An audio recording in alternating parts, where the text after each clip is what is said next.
दोस्तों नमस्कार, मेरा नाम है आयुष दीक्षित और मैं आ चुका हूँ एक और नई इंस्पिरेशनल स्टोरी के साथ। आज की स्टोरी आप लोगों को बहुत ही ज्यादा पसंद आने वाली है। दोस्तों कुछ भी बोलने से पहले आज होली के पावन अवसर पर मैं आप सभी लोगों को बहुत बहुत शुभकामनाएं देना चाहता हूँ। बहुत बहुत आपको बधाई और इस रंग भरी दुनिया का आप लुत्फ उठाते रहें और जिंदगी में हमेशा सफलता के मार्ग पर अग्रसर रहें और अगली होली जब आए तो आप कहीं ना कहीं सफल हो चुके हो।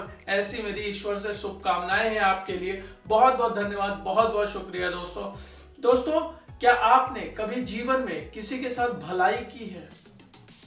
जी हाँ दोस्तों, क्या आपने जीवन में कभी किसी के साथ कुछ भलाई की है? अगर की है तो स्टोरी को बहुत ध्यान से सुनिएगा। स्टोरी आपके काम की है।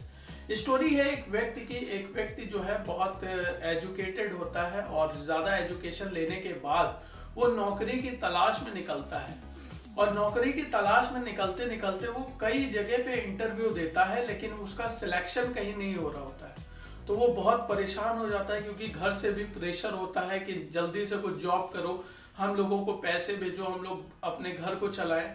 अब बच्चा बड़ा परेशान और वो जगह जगह जा करके दर की ठोकरें खा रहा होता है और उसके पास ऐसे करते करते पैसों की कमी होने लगती है और पैसों की कमी इतनी ज़्यादा हो जाती है कि वो इंटरव्यू जाने तक की दूरी भी नहीं तय कर पा रहा होता है।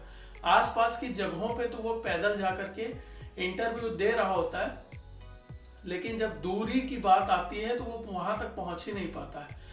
एक बार वो एक बड़ी कंपनी में अप्लाई करता है और बड़ी कंपनी में अप्लाई करने के बाद उसके पास कंपनी से कॉल आता है कि आप इंटरव्यू के लिए एलिजिबल हैं, आप आ सकते हैं। अब ये बहुत एक्साइटेड, बहुत खुश, लेकिन दूसरी तरफ ये हताश भी कि वहां तक जाने के लिए मुझे कुछ पैसों की जरूरत पड़ेगी और पैसे तो मेरे पास है नहीं, मैं करूं क्या।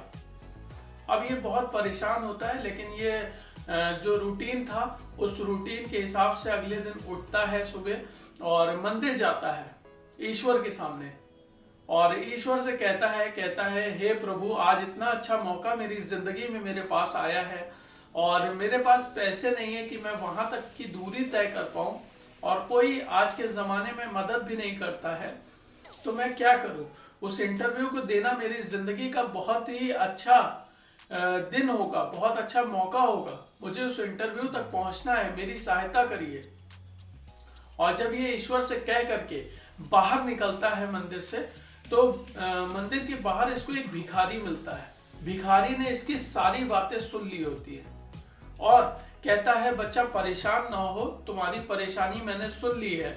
और वो भिखारी उसको 150 रुपए देता है, कहता है ये तुम ले लो और तुम जाओ इंटरव्यू के लिए। तो ये जो व्यक्ति था ये पूछता है, कहता है बाबा आप तो भीख खुद ही मांगते हैं, आप मेरी सहायता कर देंगे तो आप क्या करेंगे।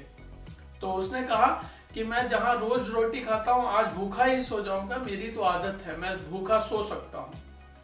तो दोस्तों उसकी सहायता करता है वो भिखारी और ये लड़का जाता है इंटरव्यू के लिए और इंटरव्यू दे करके जैसे ही ये वहां से निकलता है ये इतना एक्साइटेड होता है क्योंकि इसका दोस्तों सिलेक्शन हो चुका होता है। उस कंपनी में इसको अपॉइंट कर लिया गया होता है और अच्छी खासी सैलरी पैकेज के साथ। अब ये बहुत एक्साइटमेंट में, बहुत खुशी के साथ ये वापस आता है और जब वापस आता है तो ये मन में विचार कर लेता है कि सबसे पहले मैं मंदिर जाऊंगा और उन बाबा का धन्यवाद करूंगा जिनकी वजह से आज मेरी जिंदगी में इतना खुशी का लम्हा आया है। तो ये जब मंदिर पहुंचता है तो देखता है कि बहुत भीड़ लगी हुई है और जब भीड़ को देखता है और भीड़ को चीर के अंदर निकलता है और जाता है तो देखता है वहां एक शख्स की लाश पड़ी होती है। जी हाँ दोस्तों, वहां पे एक शख्स की लाश पड़ी होती है। जानते हैं वो कौन शख्स था? वो वही भिखारी था। अब इस लड़के के आंखों से आंसू धारा प्रवाह के साथ बहने लगते हैं। ये बहुत परेशान हो जाता है और लोगों से पूछने का प्रयास करता है कि क्या वजह थी जो इनकी मृत्यु हो गई। तो लोग जो उसके साथी थे, जो भिखारी के साथी थे, उनमें से एक व्यक्ति आता है और कहता है कहता है कि ये रोज भीख मांग करके 150 रुपए की एक मेडिकल स्टोर से दवाई लाता था, जिससे ये जीवित रहता था। इसको कोई ऐसी बीमारी है जो उस दवाई से ही इसको जिंदा रखती थी। तो ये लड़का इतना परेशान हो जाता है और वहीं पे दोस्तों गिर जाता है और ऊपर अपना सर उठा करके देखता है और कहता है, हे ईश्वर, आपने मेरी सहायता इस प्रकार की, किसी की जान ही चली गई। तो दोस्तों इस स्टोरी के पीछे मैसेज कितना बड़ा है। एक व्यक्ति किसी की सहायता करने के लिए उसने अपना जीवन त्याग दिया। क्या हम और आप ऐसे बन सकते हैं? अगर बन सकते हैं तो दोस्तों ये बहुत खुशी की बात है, बहुत प्राउड की बात है।